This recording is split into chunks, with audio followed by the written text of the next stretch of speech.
Hello viewers, আমি এই মুহূর্তে আছি খাদিমপাড়া 2 নম্বর রোডে রাস্তার পাশে। তো এইখানে এই মুহূর্তে এর আগে একটা দোকান চুরি হয়েছে, আজকে একসাথে 3টা দোকান চুরি হয়েছে। এই যে দেখেন, একটা দোকান টিন কেটে চুরি করছে, সবগুলা যা আছে মালটাল টাকা পয়সা সব কিছু নিয়ে গেছে। এই হচ্ছে দোকানে ক্যাশ যা আছে বাইঙ্গা টাকা টুকা নিয়ে গেছে। এই হচ্ছে পরিস্থিতি। দেখেন টিনটা কাটছে, কাইটা এইদিকে ঢুকছে চুর, এইদিকে টিন কাইটা ঢুকছে, তারপর একসাথে 3টা দোকান চুরি করেছে। আমরা ইতিমধ্যে পরবর্তী যে দোকানটা আছে, পরবর্তী দোকানটা দেখাচ্ছি। এই যে হচ্ছে পরবর্তী দোকান, এই দোকানের টিন কেটে ঢুকছে, ঢুকিয়ে প্রায় 20-25 হাজার টাকার মতো টাকা নিয়ে গেছে, প্লাস মূল্যবান জিনিসপত্র যা আছে সব নিয়ে গেছে।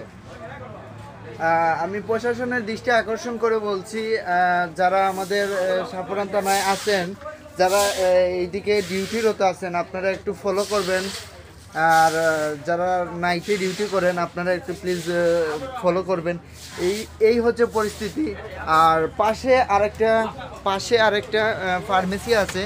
এই পাশে ফার্মেসিটা সিসি ক্যামেরা থাকা সত্ত্বেও সিসি ক্যামেরাটা অফ করে তারা ঢুকছে এবং কি চুরি করছে। আমি আপনাদেরকে যতটুকু পারি দেখানোর চেষ্টা করব। তো স্যার দেখি লাইভে দেই, সমস্যা নেই। এইদিকে সিসি ক্যামেরাটা অফ করে তারপর চুরি করতে ঢুকছে। দেন এখানে ক্যাশ থেকে প্রায় 20-25 হাজার টাকার মতো ছিল। এই টাকা যা আছে নিয়ে গেছে ওরা। তারপর সিসি ক্যামেরা অফ করি না, তারপর ঢুকছে।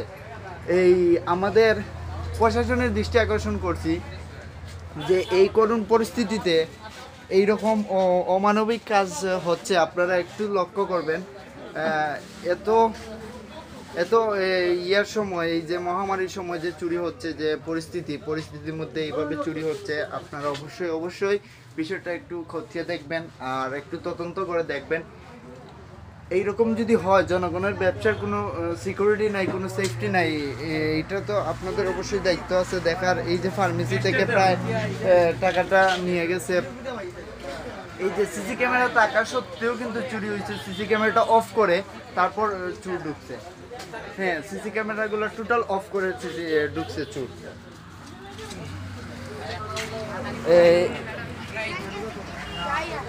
এই হচ্ছে মাই স্টোর, ওনারও অনেক ক্ষয়ক্ষতি হয়েছে। তারপর এই যে রাফা ফার্মেসি, ওইটাও চুরি হয়েছে, ওইটাও অনেক ক্ষয়ক্ষতি হয়েছে। প্রশাসনের দৃষ্টি আকর্ষণ করে বলছি, আপনারা অবশ্যই একটু জোরদার দিয়ে বিষয়টা দেখবেন। এইরকম পরিস্থিতির মধ্যে যে কাজটা হয়েছে, অবশ্যই এটা খুবই দুঃখজনক, খুবই দুঃখজনক বিষয়টা।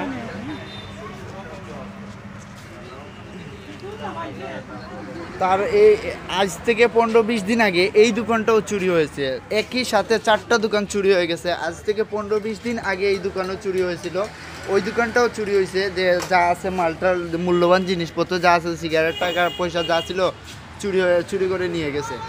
তো এই যে আমাদের খাদিমপাড়া 2 নম্বর রোডের যে ব্যবসায়ীরা আছেন, খাদিমপাড়া 2 নম্বর রোডের ব্যবসায়ীদের কোনো সেফটি নেই, কোনো নিরাপদ নাই।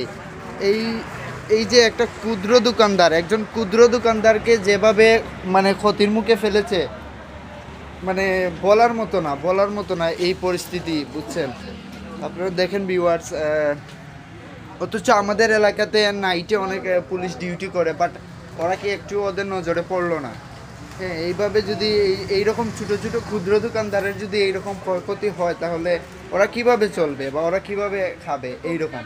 তো ইতিমধ্যে আমরা এই ক্ষুদ্র দোকানের মালিক, যিনি কর্মকর্তা, যিনি ওইটার প্রোভাইডার, ওনার সাথে আমরা একটু করছি। আচ্ছা, যাই হোক, উনি ডিপ্রেশনে আছেন, উনি এই মুহূর্তে কথা বলতে পারছেন না।